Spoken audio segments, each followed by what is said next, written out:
Chapter 21. Things went a little later with Alicia than he planned. Even though she was a beautiful girl, he was dead tired, and 2 rounds of bowling was enough. But she had 2 parties she wanted to hit, so Pike went along with it. It was semi-weird how they played out. The first one was at Amos Stillman's house. Stillman's was half a black guy. His dad was white from Oklahoma, and the mom was a black woman who taught math at the JC in Arborville. Stillman was probably the best athlete on the team, and he was Pike's primary receiver. He'd been getting some college recruiting interest, same as Pike. Supposedly Cal was interested. Pike was hoping that could work out for him, get out of this hick town where there are almost no other black people. Stillman went with the flow, but he had to put up with plenty of bullshit. Maybe not as much as if he weren't a stud football player, but enough. And you never knew where it might come from and when. Pike and Stillman weren't close, but Pike admired him. Country music was wailing away at Stillman's, which Pike supposed made sense, though when they got to Marty Clark's party, the second one, Clark had on all hard rap. So you'd think the whole thing would have somehow been reversed. Anyway, the big thing, when Pike and Alicia get there, Fox is at Stillman's party. Sitting there in a chair by himself, Rick Pardo and Jocelyn Root, fooling around with each other on the couch a few feet away. Pike wanted to say something to Fox, but he thought he better observe the dude first. It became clear pretty quick that Fox was drunk off his ass. At first, Pike was sympathetic. Who wouldn't be trying to shut out the real world right now and numb the pain? But then a panic set in. Did this guy drive here himself? Pike mentioned it to Alicia, but she was caught up talking to a bunch of people and was working on a hefty glass of Spike Punch herself and didn't register or seem to care about Fox's situation at the moment. Pike went outside. The driveway was jammed with cars, and there were a few parked on the side lawn at funny angles. There were more parked along the street, and the fourth one down, a beat-up white Honda Civic, looked suspiciously like Fox's. Pike surveyed the situation. There was a light on here and there in the neighbors' houses, but it was after midnight and things were fairly quiet, and the stretch where Fox's car was parked was pretty dark. What would be the simplest way? He quietly tried the driver's door and it opened. People rarely locked their cars in Beacon, though if you had something new, you at least thought about it, since once in a while a car would get lifted and it would be a big deal around town for a week or so. Pike wondered, could he just pull out the ignition thing where you stick the key? He tried, but there wasn't much to grip on. He thought about finding a rock and smashing the ignition with it, but that seemed kind of messy and unpredictable, and maybe that had caused some sort of reaction or explosion. Who the heck knows? The simplest solution, staring him right in the face, he realized, was to break off the steering wheel. He grabbed it and pulled it toward him, and there was a snap. Luckily not a very loud one, and the thing came off in his hands. He slipped it under his windbreaker, gently closed the door, and walked it to his own vehicle, which was further down the block. He opened the trunk, threw Fox's steering wheel in, and shut the thing and went back to the party. Fox didn't care too much for Alicia by now. She was slightly out of control and flirting with a bunch of guys. He kept suggesting they head over to the second party, Marty Clark's, but it took him an hour to get her out of there. As they were leaving, Fox was on his feet and wobbling out the door too. Pike thought it would be interesting to hang around outside, see how this would play out.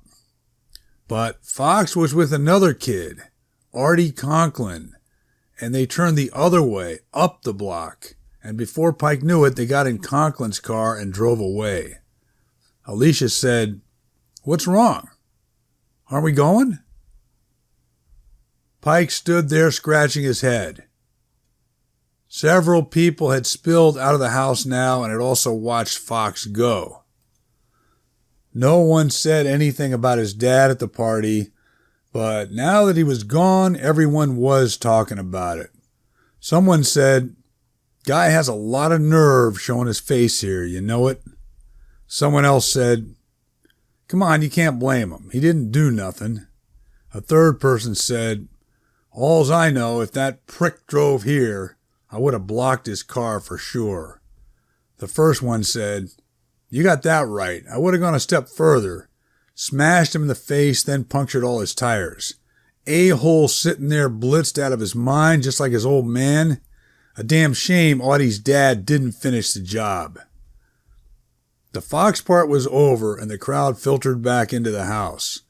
Pike wondered, could Fox have driven here but then left his car when he had too much to drink and chosen to have Conklin take him home? Or, much more likely now, was the white Honda Civic someone else's? "Yeah," he said to Alicia, "we should get a move on before Clark's thing wraps up." And he took her arm and hustled her as inconspicuously as he could to his car and got out of there quick. When they walked into the second party, the Fox thing hit Pike front and center again, since Audrey was there, mingling, trying to keep a happy face. After a while, Pike noticed her in the family room with her friend Megan, looking a lot more subdued, and he sat down with them. It was probably out of line to bring up the subject, but he asked it anyway. "How's your dad?" "Oh, he's good. Thank you. Not really good, though. You know what I mean." Pike's phone buzzed, and geez, it was Kathy. He let it go, made some small talk with Audrey now, nothing more about the situation. A few minutes later, Mitch called. Pike was sure the two calls must be related. Maybe this was an emergency or something, so he answered it. "You got a minute?" Mitch said. "Not really," Pike said, "but here I am." "Okay, now we got a development. I have a friend, runs another site similar to mine. Not that similar, actually, but he does have a section where people upload videos, that type of thing. Sometimes they comment." "Come on," Pike said. "Fine. So I cross-check our deal on their site, and there's one item in particular, this guy in Texas. From everything he says, his case is looking very similar to yours. The mercury filling, the sudden onslaught of super strength." "Uh-huh. But what he does, he puts two and two together, becomes suspicious the filling may have something to do with it, which you have to give him credit for." "That it?" Pike said. "So he has it removed," Mitch said. "Oh," Pike said, not sure he wanted the answer, but asking, "What happened then?" "He got weak. Weaker than before." "Was it temporary or what?" "We're not sure. I'm trying to get a hold of him. But the implication was it was several months since the removal, and he still hasn't regained his previous strength." This was rough news and what Pike suspected might happen if he tried to have his own filling removed, that he would pay the price in some other way. And this was assuming he even bought in, which he was having trouble doing, plenty of trouble at this point still, that his own filling was causing all this. But no matter what, it didn't help to hear this. "Did anything else go wrong?" he asked Mitch. "You mean subsequent to the removal?" "Not that he mentioned, at least nothing that he was aware of." "How much weaker was he? I mean, like a cancer victim or something?" "I don't have a handle on the degree just yet. It sounded like he could live normally, but went from being the strongest guy in the pool to the weakest, overnight." "The pool?" "Just an expression." "Okay, is that it? For now." Pike said, "Did Kathy contact you at all, my ex-girlfriend?" "No, she didn't." Pike thanked him and put the phone away. "Gosh," Audrey said, "what was that all about, if you don't mind my asking? It sounded quite intense." Pike looked across the couch at her. She was a sweet person, always had been, all the way back in first grade. There was an innocence and vulnerability about her, never more so than now. Megan had gone somewhere and it was just the two of them, and Pike hated himself for not being truthful with her, but he couldn't. That was nothing, he said, just some football stuff, more or less. And Kathy was a part of it? Audrey said. Yeah, I guess. This guy, he has kind of a scouting service, and I guess she sent him a video or whatever. Wow, does that mean you're thinking about playing football in college then? That's just way out there at this point, Pike said, but let's don't worry about me. What are you planning? Realizing as soon as he blurted it out that it was a terrible question and wanting to kick himself. Audrey handled it. Well, I've been applying back east, she said. That's been my dream. Of course, now... Her voice broke slightly and trailed off. Pike felt as awkward as he ever had. He debated it for a moment and then moved over next to her and held her hand. There was nothing to say. They just sat there. All kinds of thoughts were swirling around in his head. The craziest one, if he could somehow take out that devil filling and go through the rest of his life weak, like the supposed dude in Texas, but have Audrey's mom be okay, he'd do it. But obviously, it didn't work that way. Chapter 22. Pike got up around noon on Saturday. There was just the one text from Kathy still, no follow-up. He thought at this point maybe he should let it ride and not get back to her. It was something different than Mitch called about, obviously, but if it were really important, she'd try him again. Wouldn't she? The business with the car was circulating around. It turned out to belong to Danny Crow, a junior, a basketball player. There had apparently been a police report, which alarmed Pike for a second, but you couldn't worry about it now. He was trying to think of a way he could take care of it, like the kid going to the gym to shoot some baskets and he comes out and Pike has it back to normal, except he didn't trust himself reinstalling a steering wheel. But then by the end of the afternoon it didn't matter as the kid Crow posted a before and after picture, first the wheel missing and then everything repaired, him holding the new steering wheel with a big, forced smile. So someone didn't waste time, which was just as well. Pike would have to come up with a way to pay the kid back, anonymously, of course, now that the cops were involved. Anyhow, you had another Saturday night in your face, and he was again girlfriendless. The Alicia thing had been a mistake for the most part, and that wasn't going anywhere. He could see his dad's point from the other day, how there wasn't much going on around here, and you took what you could, which tonight was essentially Zippo. Pike decided to go over to the high school and take a run. It was starting to get dark early, but it was nice out. The air was cold and fresh, and he started with some easy laps around the track. It was an odd feeling being out here all solitary and no lights on, and the parking lot empty and everything still and quiet. You could hear the sound of trucks from miles away, and a train in the distance too. Contrast this to a Friday night game. The exhilaration of the crowd, the band, the cheerleaders, the dance team, the bright lights, especially this year, after Hamilton improved them over the summer. Out on that field, it was temporary, everyone knew it, but for those couple hours, it was the center of the universe. Pike finished his run. It was a slow 3 miles, but it felt good. He sat on the turf and stretched it out, and then left the field. He'd only seen one person the whole time, some old guy walking his dog on the baseball diamond, which was adjacent. No one was home in his house. He opened the fridge, stared in there for a while, checked the cabinets, and finally decided to make some buttered popcorn. He didn't know how to cook much of anything, but he had popcorn down. An air popper for the corn, and then you melted a stick of butter in a small saucepan, being careful not to burn it, and then combined the whole thing in a big wooden bowl. Far superior to the movies, where the butter was fake.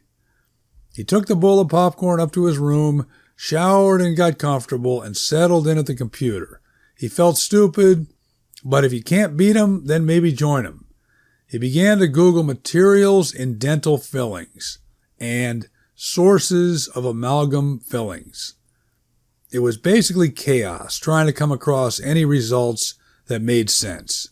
Mostly you had articles, about 1,000 of them, telling you why mercury in fillings is bad.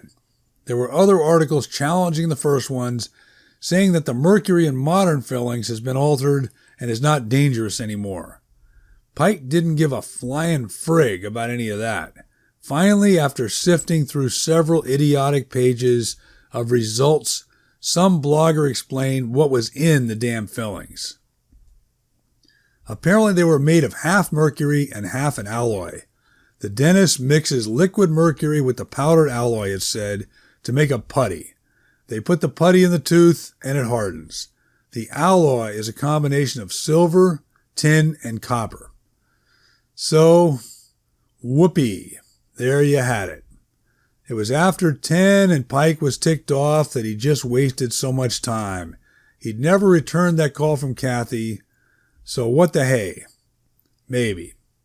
He thought about it for 30 seconds and called her. It went to voicemail, which he already didn't like, but he left a message. It's me, just getting back to you. Hope you're good. His first thought was, where would she be on a Saturday night? Totally unfair, he knew, since on his end, he hadn't wasted much time hooking up with Alicia. But still, sitting here now, his mind raced around. He decided to call Alicia. It hadn't worked out last night. It was a definite mismatch, but you never know. She answered right away, a lot of noise in the background. Hey, Pike said. Hey, you. Alicia said, I didn't hear from you today. So, Pike said, I don't know, you want to meet up or something? Well, I would have, she said, but you're a little late. Pike said he understood and to have fun, and he figured that would close the door on him and Alicia. She was a player, and he knew that going in, and if she wanted to hang with someone else now, God bless her, even though it killed him to admit it. He heard his family come in and start banging around downstairs, and he cranked up the music in his room. He didn't feel like socializing. He lay on the bed and started rereading some of the college recruiting letters he'd been getting. There were over 30 now, mostly from schools he'd never heard of, a lot of them in Division III. There were a few from higher profile programs, though. San Jose State, Oregon State, University of Idaho, Colorado State. Still, most of them had a form letter feel to them, and Pike was guessing hundreds of guys around the country were getting the same letters. He asked Coach about this, and Coach told him yeah, but to keep his head down and keep playing hard, that playing for a small high school in a small conference was keeping him under the radar a bit, but that wouldn't last. He was focused on a paragraph in one of the letters that talked about how the school's football program had a, quote, long tradition of exemplary achievement both on and off the playing field. Pike got a kick out of this, since last season there was a scandal at that school, and some players got kicked off the team and expelled, along with the head coach and an assistant eventually getting the axe too. He was dozing off when the phone rang. Yep, he said, clearing his throat. How are you? It was Kathy. Geez, Pike said. Uh-oh, Kathy said. Are you mad I called? No, I just didn't expect it. I mean, this late. He checked the time. It was close to 2 a.m. I apologize then. I just wanted to let you know I received something more from Reggie Riley. The man, I got it. Pike said, I know who you're talking about. Of course then. He said something very odd. Said? What, you're speaking with him now? Direct? Yes, I am. He's a nice man. There's nothing to worry about in that regard, Pike. Oh, my God. Except he's convinced we've been invaded by aliens. That kind of nice man? Do you want to hear it or not? Fine. What Reggie said was his brother Billy was in basic training from the Marines somewhere in Carolina, I believe. That'd be Parris Island, Pike said, South Carolina. Yes, there then, Kathy said. The essence of it is, he said his brother went back in time. Oh, no, Pike said. Here we go. Can you stop with this lunatic, please? Well, I simply wanted to inform you. I'm not intending to judge, one way or the other. Back in time how exactly? I don't know much more, and I'm not sure Reggie does either. Apparently his brother told him he did it twice. Once back a year, once back 5 years. Yeah, right, Pike said in his mind. That could be, she said, although Mr. Gilmore has actually brought up time travel in class. Is that right? Well, he's a nutcase too. Pike had Gilmore for sophomore biology. He was teaching an astronomy class this year, which Kathy was taking, a new thing at school. The guy looked like a homeless person, wore the same worn-out sport coat every day, and had a beard and long hair. Kathy said, So anyhow, good night then? Thanks, Pike said, not wanting her to go. What he really wanted to ask was where she was tonight until 2 a.m, but he knew it was none of his damn business. And I heard about you and Alicia, she said. I'm happy for you. Pike started to say something, but it would only sound stupid, so he thanked her and hung up and tried to go to sleep. He woke up at 4:30, a headache coming on now, and he turned on the light and started scrolling around about the insane possibility someone could time travel. Chapter 23. Pocatello, Idaho, September 30th, 2016. For Danny Andreessen, things were uneven with Marcus after the knocking him off the couch incident. On the one hand, he seemed different. There was a kind of wide-eyed respect for her that she felt at times. She was convinced he wasn't fully aware of what happened that night when he was forcing himself on her, drunk as a skunk, and she flicked him off and he temporarily lost consciousness. But she suspected that subconsciously he sort of got it, and he treated her more cautiously, like a new pit bull you've just adopted from the shelter that you're concerned may be unpredictable. The other side of it was, when he was fully blitzed, he could be the same despicable human being. This happened less, fortunately, since the couch incident, and their summer had gone relatively well, but she could never fully relax as to how he might come home. Unfortunately, there'd been another incident today. Last time, his liquor speaking for him, it started with him trying to talk her into it, and when she ignored him, he reached across and ripped open her blouse as she was trying to eat a sandwich at the kitchen table. Danny stood up in a fury, spun Marcus around, and without giving it any thought, she applied a chokehold like she had seen on television in mixed martial arts matches. You didn't choke off the person's airway like one would think. You merely restricted the carotid artery, which flowed to the brain, and the victim passed out within about 8 seconds.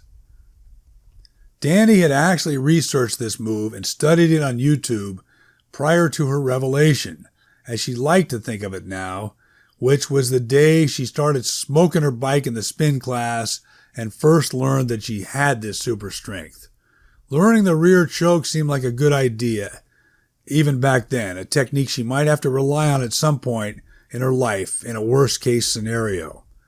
Anyhow, this time in the apartment, in her impulsive state of anger, she worried she might break Marcus's neck while she was at it, and she was able to restrain herself enough to simply pass him out. Once that happened, though, and she felt him go limp, she didn't have any problem letting him drop, and he crashed down pretty hard, which was reasonably satisfying. Tonight, she wasn't going to wait around for him to wake up and ask what just happened. She got her keys and was out the door as he was starting to groan and spew out a few incoherent words. Danny had gone to a therapist after the first incident. Her own take on it, she told the therapist, was Marcus was a Dr. Jekyll and Mr. Hyde personality. The therapist didn't comment on that one way or the other, but she explored past relationships and family dynamics in Danny's house growing up. It had been pretty obvious there was a pattern. Her dad hadn't been all that different from Marcus. Great guy, life of the party, huge heart, all-around fun person. But then the drinking and the nightmare personality reversals. Her boyfriends before Marcus were variations on the theme. There were differences and they didn't all come home blitzed, but the deeper issues were consistent at the core. At one point, the therapist, who was an older woman named Gail with a New York accent and a savvy way about her, asked Danny the specifics of how she smacked Marcus so hard. Danny was very tempted to open up about the whole thing. It was an awful secret to bear, and it was ongoing, with not a single answer to how she acquired her outlandish strength, despite her best efforts scouring the internet and even the university library. But of course it would be a disastrous mistake to confide in Gail or anyone else, so she told her it must have been the perfect storm of a collision, his face coming forward and her hand reaching out, and Gail seemed satisfied with the explanation. This time, tonight, after the second one, the chokehold incident, Danny got in her car and drove up Yellowstone Boulevard toward Chubbuck. There were supermarkets and strip malls on both sides, and people going about their business, moving casually in the heat of the evening, eastern Idaho with a warm spell in late September. Eventually, the road slimmed from 4 lanes to 2, and you started heading out in the country. And you passed farms and fresh hay being cut, and it was a different world. Danny remembered a regional park somewhere around here, and she found it and drove in and parked. And there was a girls' softball game going on. She took a seat in the stands and called Gail. That seemed prudent. She'd had 6 sessions with her after the first incident and then stopped. Gail, who was officially known as Dr. Stern, had called her back a few times, suggesting that in her opinion there was more work to do. Danny had her antenna up, knowing that therapists had to make money just like everyone else, and they had a vested interest in drawing out a patient's therapy for as long as possible. At the same time, she never got the impression that Gail was in it for the money, and she felt those calls to her were sincere and from the heart. Still, she politely told Gail that she felt she had things under control and that the sessions had helped, and thank you. Gail disagreed and pointed to specifics as to why, but Danny held firm. Now, though, sitting here in the stands at the softball game, she couldn't reach her. A recording said simply the number had been disconnected. Danny looked for a new one and couldn't find anything. She remembered Gail mentioning her husband worked for the university, so she tried searching it that way. She found the husband, a humanities professor it turned out, but on the department website, it announced that he'd retired following the spring semester. This wasn't good news. Danny thought of Gail as a misfit around here, a kind of in-your-face Jewish lady from the East, and now things were more clear, that the husband's teaching job was what probably brought them to Pocatello, and now that it was over, they were gone. Danny watched the game end, found a sports bar and had a bite to eat, and debated going home. It was a Friday night, though. There was nowhere she had to be in the morning, so why put yourself through that? She remembered the Super 8 up on the hill near the medical center, where her friend Josie stayed a couple times while visiting from Indiana, and it seemed like a good place to check in. The rate wasn't bad, everything was pretty fresh, and Danny remembered she luckily had some gym clothes in her car, so she changed and went into the hot tub. There was plenty to think about. She was going to leave Marcus now, and she was convinced she had the strength. It would be hard, but at least school had started back up, and she could immerse herself in being the best teacher she could. And she could find other activities to fill the void, maybe. Take an art class, for instance, at night. Maybe join a discussion group. Weren't there meetups now for all those things? 10 minutes into the hot tub soak, Danny's mind started to relax.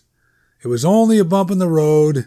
Things happen for a reason. She was a worthy person, though she'd love to know the happen for a reason part of her physical revelation, but that was beside the point right now. Even watching TV was better here. You had all these extra channels, and the bed was pretty darn comfortable. The most refreshing part, of course, you didn't have to worry about anyone walking in or how they might act.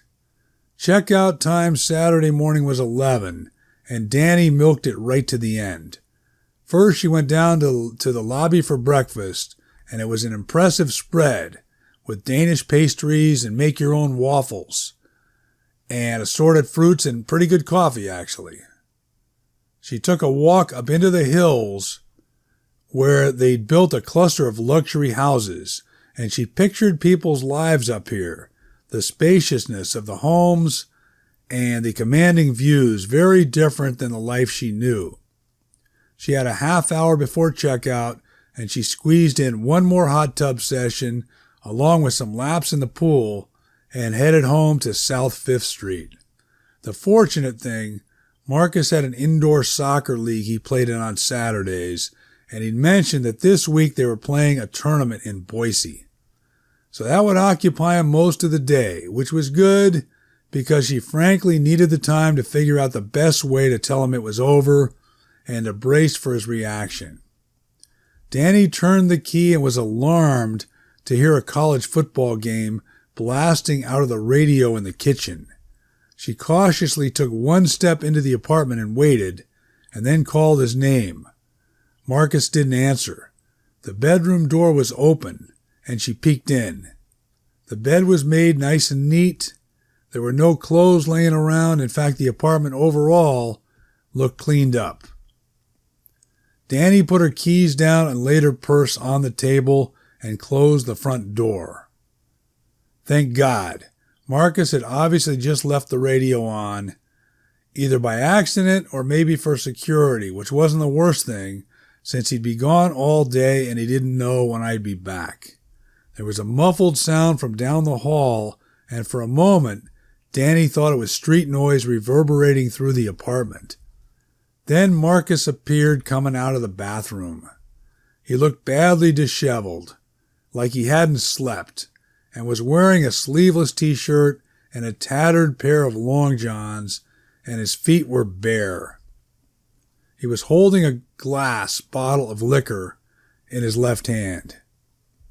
It took Danny a moment longer than it should have, since she was in a state of denial, to see that in his right hand he had a gun.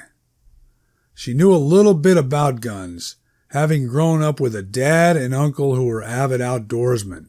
Her dad was always trying to get her to come along, and occasionally she did. He taught her firearm safety and how to take a weapon apart and clean it. Danny would think about this later and would be surprised how calm she was as Marcus staggered along the hall toward her. It was interesting that she mentally took the time to identify the weapon. It looked like a Taurus 444. You typically used one for a backup when you were hunting deep in bear territory. To a novice, it would resemble a typical street handgun, but it was different. As Marcus got closer, he smiled at her, strange and extremely scary. At this moment, not remotely the person she knew. She flashed on her dad, once pulling a gun on her mom in the garage when they were getting ready to go play bingo. None of the three of them ever spoke about it, and her mom, as far as Danny could tell, woke up the next day and went about her and the family's business like nothing had happened. Marcus said, "Hiya, babe."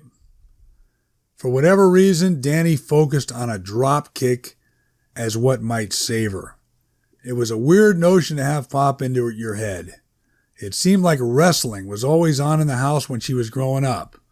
It was fake, obviously. Her dad was always pointing that out and laughing about it, but there were good athletes in it, and some of the moves were amazing.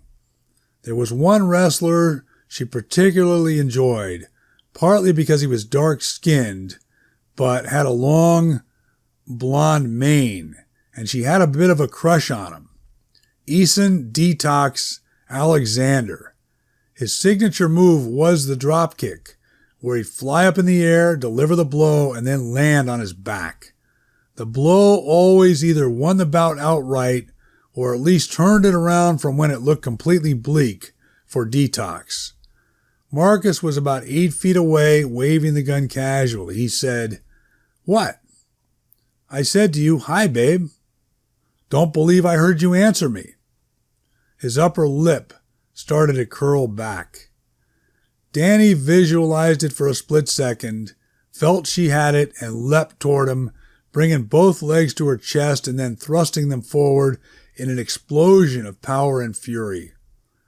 Something else she dwelled on later when she thought back on it, the amused look on Marcus's face right up to the moment of contact, like he was watching a circus act. On impact, Danny could feel her feet rip into his chest, tearing through the skin, shattering the ribs, and crushing his organs. She remembered later thinking she should have been surprised, but that she wasn't. Marcus flew into the south living room wall and stayed there. He was a couple feet off the ground. He had obliterated the sheetrock. The wall studs were exposed, except instead of being the normal 16 inches apart, one was missing. That was where Marcus was wedged in, between two studs with the center one knocked out. Amazingly, Marcus hadn't dropped the gun. It occurred to Danny he must have had his finger wrapped around the trigger guard, and it somehow stayed in place. There was a knock on the door. Danny knew she could not answer it. The kid from the apartment next door was standing there. Nice guy, college student. Danny was pretty sure the kid had heard Marcus and her arguing a few times when it got heated, which probably woke him up once or twice, but he was diplomatic enough to let it go and never say anything. Someone else, a woman Danny didn't recognize, appeared as well, with her dog, asking if everything was okay. She was probably just walking down the block. Danny supposed it must have been pretty loud. Danny didn't let them in, but asked them please call an ambulance and not panic, but that she injured her boyfriend very badly and is afraid she may have killed him. The kid and the dog woman got out of there fast, and Danny called 911 as well in case they hadn't. She left her door open, considered turning off the radio where the announcer was still yelling out the play-by-play of the game, but decided to leave it alone, and she sat down at the kitchen table and waited. What else could you do? 2 uniformed guys came in with guns drawn and handcuffed her and sat her on the floor against the couch. After a while, 2 detectives showed up, and they took the cuffs off.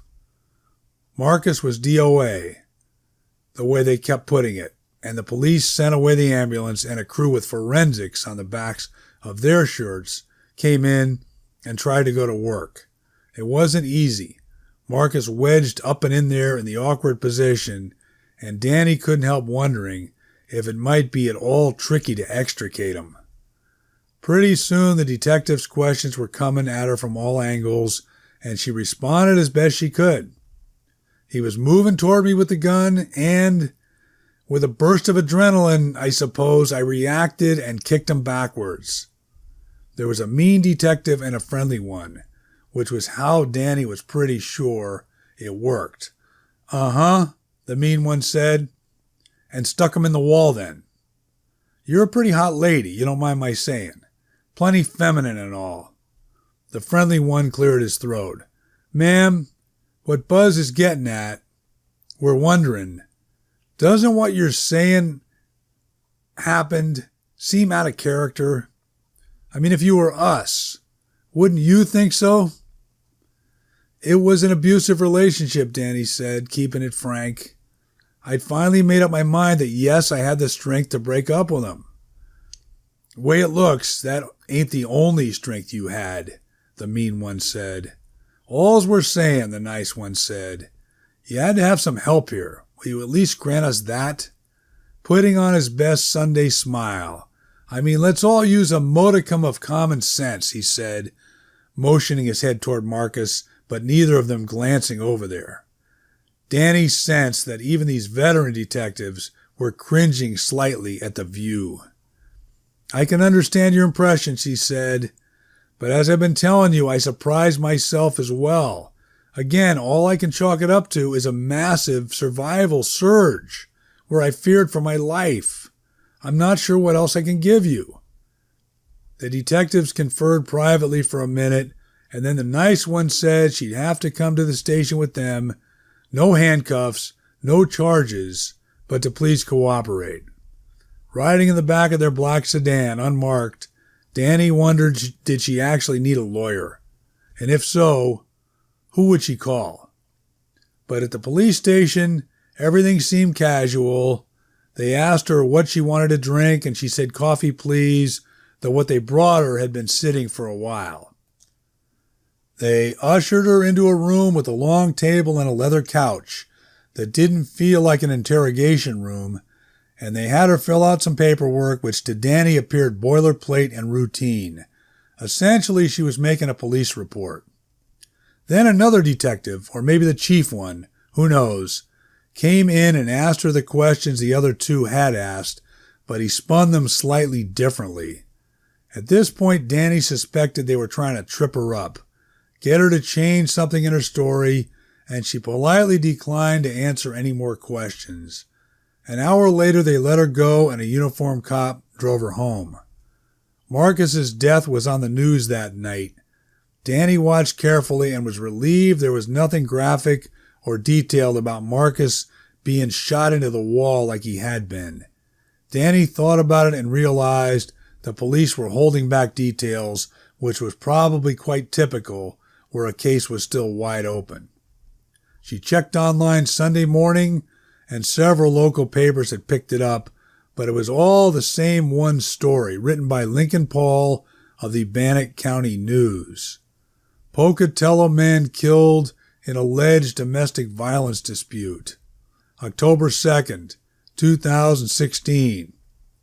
A 28-year-old Pocatello man died Saturday in what police describe as a domestic argument that escalated into violence.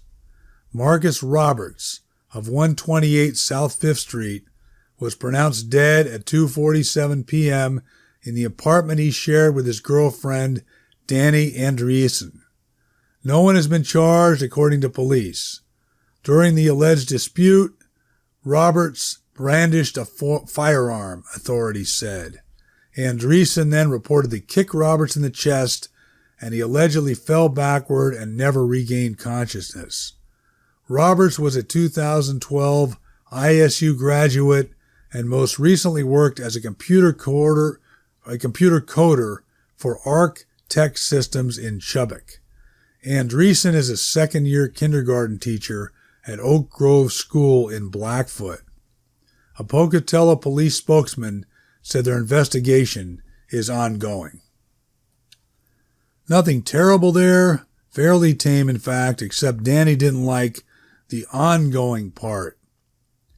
She knew the police were simply doing their job, and they were obviously having trouble wrapping their minds around Marcus getting from point A to point B.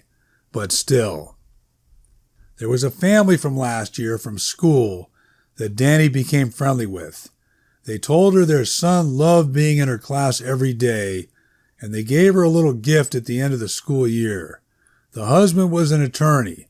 Danny had no idea what kind, but she looked him up and gave him a call, and he generously came right over.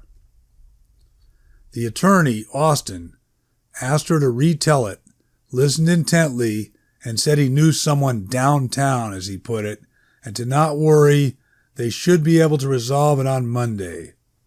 The last thing he asked Danny, the key to the whole business, he said, would she be willing to reenact that drop kick that finished off Marcus? Danny said she would, and Austin shook her hand and left. Monday afternoon, they were back in the same room at the police station, and the mean and nice detective grabbed the two ends of the long table and moved it out of the way, and they set up a padded dummy, which Danny guessed they use in their own defense training. "So then," the nice detective said, "may as well let fly, ma'am, whenever you're ready." Danny looked at Austin and he nodded. She wanted it to look convincing, but nothing superhuman, so she reined it in just enough, and she left her feet and delivered a solid blow to the chest of the dummy, the thing skittering into the rear wall, though it didn't obliterate any sheetrock or wall studs. "Not bad," the mean detective said. "Although the result ain't quite the same, is it?" Austin interjected that when you factor in an adrenaline rush with a victim who fears for her life, you get an exponential degree of force. The detectives were acting unconvinced, so Danny said to the mean one, "If you'd like to take the place of the dummy, we can try it again. I believe I can recreate my mindset better with an actual human in front of me, especially if he has a gun." The two men looked at each other. It was clear they wanted no part of the scene from the apartment, whether they believed exactly what happened or not. The nice detective said to Austin, "We're good here, I believe. Y'all can go." Austin said, "You believe?" "Yeah, we got classic self-defense," the detective said. "We were looking for something extenuating, but I don't believe we're about to find anything." "So that's it then?" Danny said. "You got it," the mean detective said, winking at her. "Was a tough deal you went through. No hard feelings. You did good." When they were outside, Austin smiled and said, "That was effective. You're offering to demonstrate directly on the one guy." "Well, it seemed more natural that way," Danny said. "And thank you so much for your help. What she left out, which she couldn't help thinking, was if that detective had actually taken her up on it, things could have gotten interesting in there." Chapter 24. Between third and fourth period on Monday, Pike took a swig from the outdoor water fountain, and when he lifted up, there was a hand on his shoulder, firm, and he turned to look, and right then a fist caught him squarely in the mouth. "You little piece of pond scum," Jack Hanamaker said, right in my face. Pike was dabbing at his mouth with the back of his wrist and thinking, "What?" Then he remembered sitting in the family room with Audrey Friday night at Marty Clark's house, holding her hand. Someone obviously fed it back to Hanamaker. It wasn't at all accurate what this crazed dude was worried about, not even close. But it would be pointless to try to explain that. In fact, the guy would probably throw another right hand. So Pike walked away, or tried to. But Hanamaker pursued him from behind. Pike sometimes wore hats to school, baseball-type caps. A few teachers made you take them off in class, but most didn't care. Today he had on one of his favorites, a 49ers hat that a defensive tackle he admired, Jason Smith, had signed on the underside of the bill. It was from a few years ago. His dad had taken him to a game in Santa Clara when the new stadium first opened, and they waited afterwards outside the player parking lot, and Smith signed his cap. That particular hat, he tried to take care of it. He didn't wear it to school much. Maybe if Hanamaker had known that, he would have understood. But Jack came up behind him, pulled the hat off, threw it down and stomped on it, and then spit on it. Jack started to add, "And I better not be hearing," when Pike whirled and delivered a spinning backhand to the side of Hanamaker's head, and you could hear bones fragmenting like the sound you might get if you shattered a thin glass globe with a hammer. Jack ended up in the hospital, down the hall actually, from Fox's dad, who was still recovering from the incident with Mr. Milburn. They were going to suspend Pike, but then by the end of the period a few kids came forward who saw it and it was clear Jack was the instigator. Pike prayed that would be the end of it. The word spread quick, and people were coming up to him in the hall the rest of the day, saying, "Damn." Pike was in the living room with his dad and little brother Bo watching the Monday night game, Cleveland and Pittsburgh, a light snow falling on TV, when Audrey called. Pike went upstairs to take it. "I feel awful," she said. "Nah," he said, "no big deal. I just wish I could hang on to my temper better." "My goodness," she said, "from all accounts, anyone would have reacted that way. I mean it. Jack should be ashamed of himself. You didn't sign up for that." "Well, how's your dad?" Pike said. "Thank you for asking. He's home. He has legal issues now, obviously. I try to not think too far ahead." Pike said, "You know something? You're a darn good kid."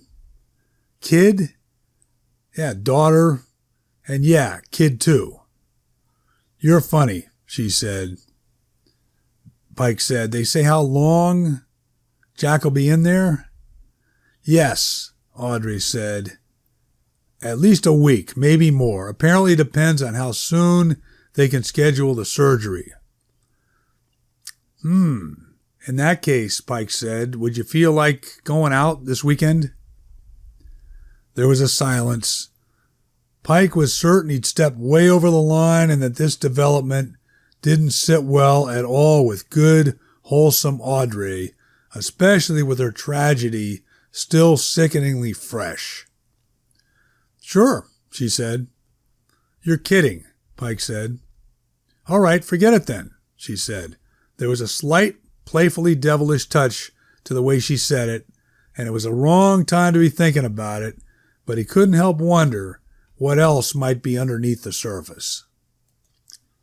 On Tuesday, Pike tried a couple times to stop in and speak to Mr. Gilmore, the astronomy teacher, but Mr. Gilmore was tied up and suggested tomorrow morning before first period.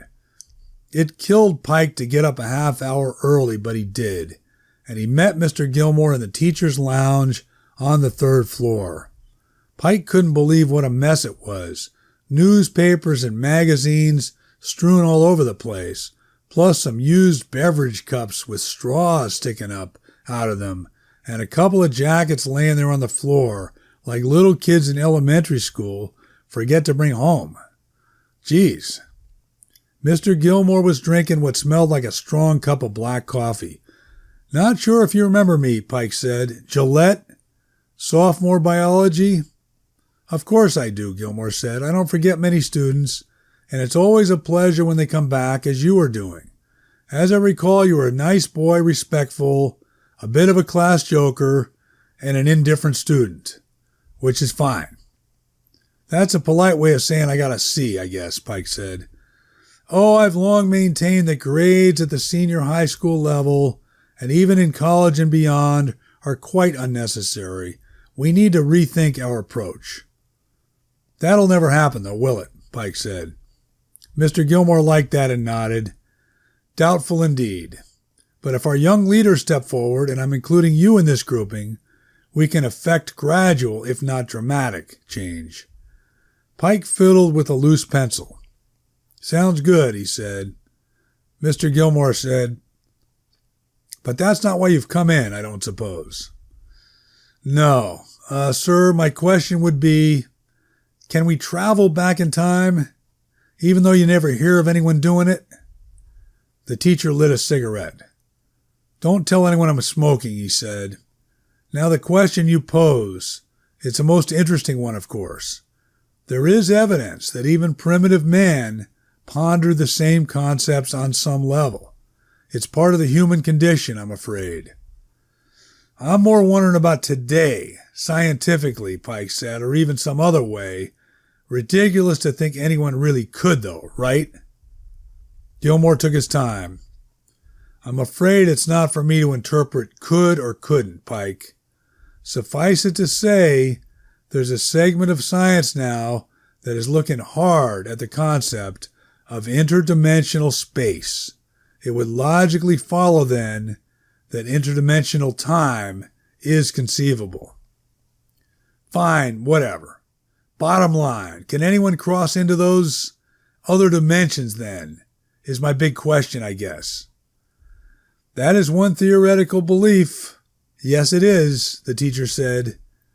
So, but just because interdimensional time is possible, Pike said, what makes them think we can, tap into it? You make an astute point, Gilmore said. Who knows? Given the radical pace at which physical science is progressing, we may indeed gain some of these answers in your lifetime. Pike was frustrated. But forgetting all that, he said, how about you personally, if someone put a gun to your head? Not for real, but you know what I mean.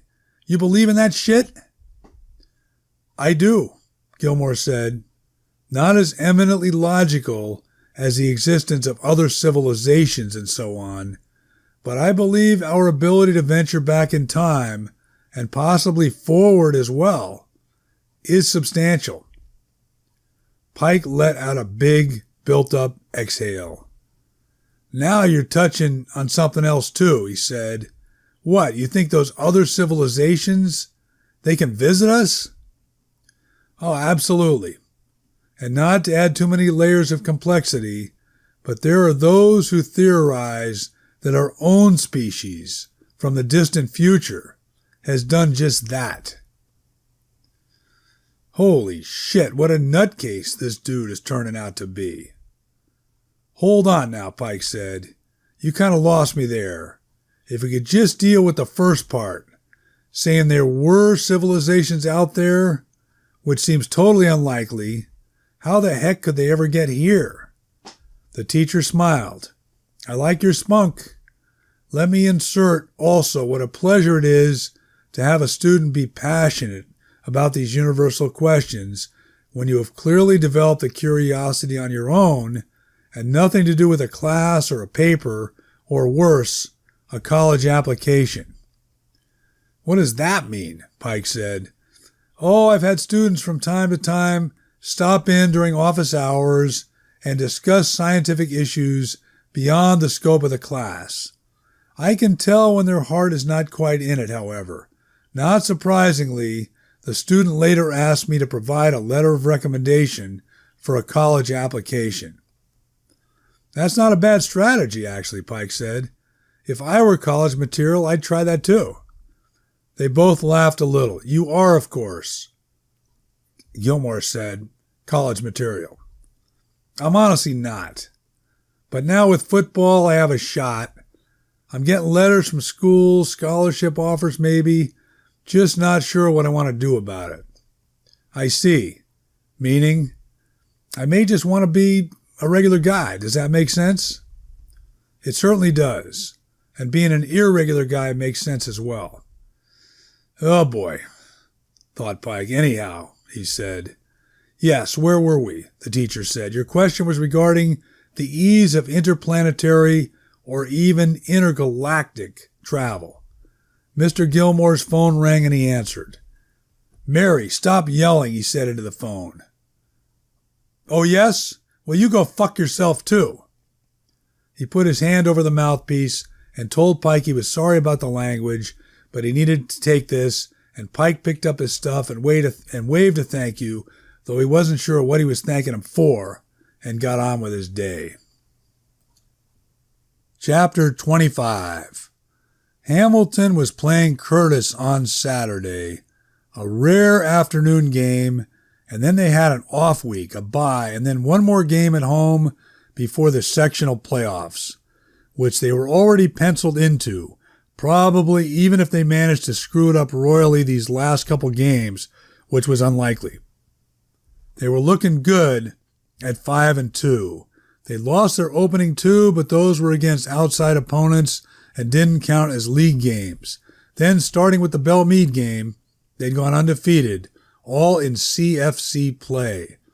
Pike supposed it would be nice all around if they could run the table. Coach Geddes hadn't directly singled out Pike at practice on Monday, with the Hanamaker incident still on the front burner from that morning, but he did warn the team that, during a water break, how they needed to keep their poise on and off the field.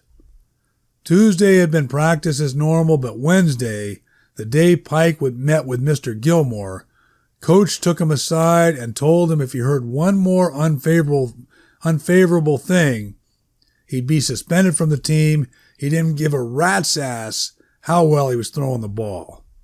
By this point, a rumor had circulated that it was Pike who broke the steering wheel off the basketball kid's car, Cox, and Coach was likely factoring that in, not to mention the fight in the backyard with Fox.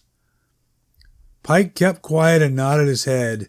He could respect Coach in a way if he was willing to maybe lose a game while suspending a good player on principle, though Pike doubted Coach's principles would go so far as to keep him out of a playoff game. But the man was right. Why keep pushing it? That night he called Mitch. "Anything?" Pike said. "Not much. How you been?" Pike didn't feel a need to tell him about hospitalizing Hanamaker. "So-so," he said. "You hear anything else on that Texas guy? He's still alive and everything, right?" "Oh yeah," Mitch said. "I've checked in on that. Guy's name is Tim. No obvious improvement in strength, but no further appreciable decline either." "This is a dumb question," Pike said. "No such thing." "Well, what do they do with that filling they took out? I mean, do they just throw him away in a case like that? Or what?" "Believe me, it's something I'm pursuing," Mitch said. "Normally, yes. They are disposed of along with the normal medical waste, the same as someone who had a tooth extracted or part of a gum cut away in a procedure." Come on," Pike said.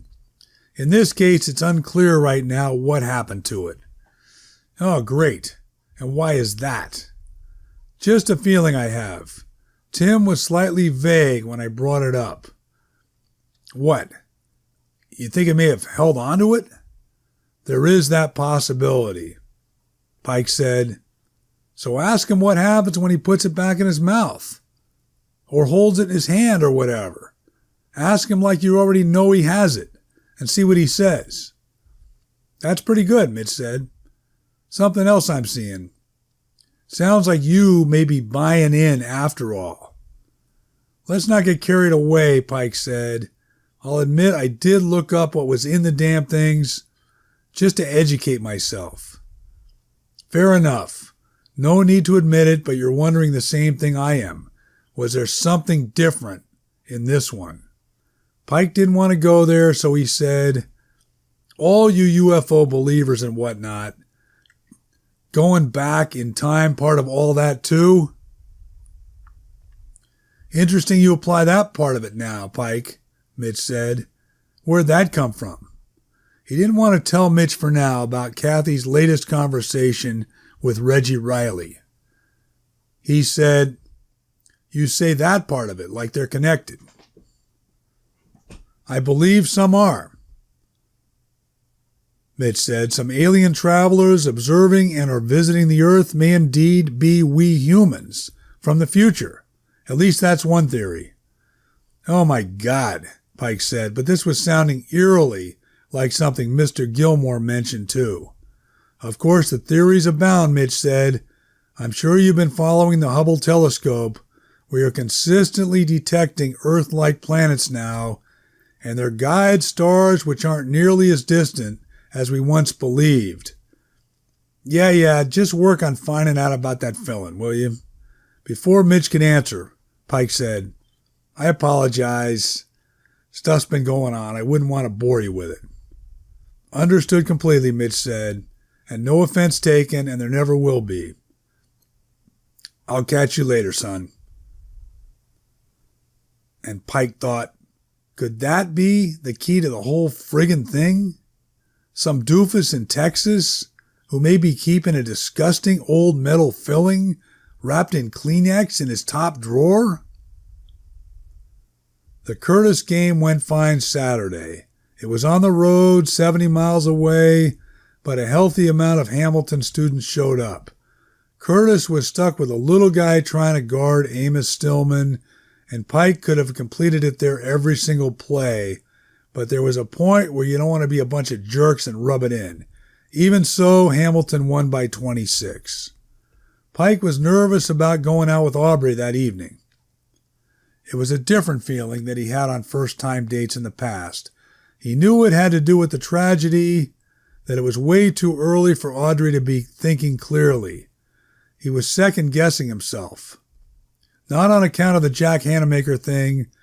Pike was actually fine with that, stepping in for the guy who got what was coming to him. But was he taking advantage of Audrey in some way? He rang the bell and her dad answered. Mr. Milburn, which was already a rough start. What could you say to him?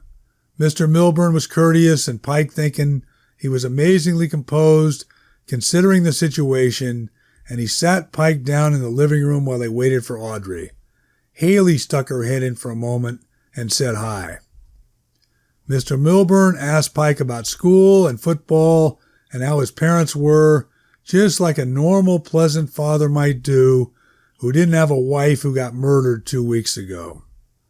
Audrey soon appeared, dressed simply but looking great, Pike decided, and a burst of fragrance radiated off of her. They said goodbye to Mr. Milburn, and as they were out the door, he called after them to stay safe, which Pike knew made sense, but still gave him a bit of the creeps. They decided they were both hungry, and Pike told her pick anywhere she'd like, though he hoped she'd go for a moderate place since he didn't have all that much money on him. She suggested a taqueria over on Edison Street, and he was down with that, one of his favorite restaurants, big portions and cheap. They finished and were heading to the car. Pike, not sure what was next, just let her call the shots, and Audrey said she wouldn't mind taking a walk. So they went down Edison to the end, where it teed into Oakwood, and they followed that a mile or so, an old-fashioned wide street, modest, well-kept houses, until they came to the river. Dang, Pike said, it's really flowing. I haven't been down here in a bunch of years. Audrey said, yes, I'm so thankful for the rain last year. It was getting kind of dicey there, the drought. Your dad's a heck of a nice man, Pike said. Thank you, he really is. It's none of my business, but I can't help thinking it. Part of me honestly wishes he'd finished off Mr. Fox.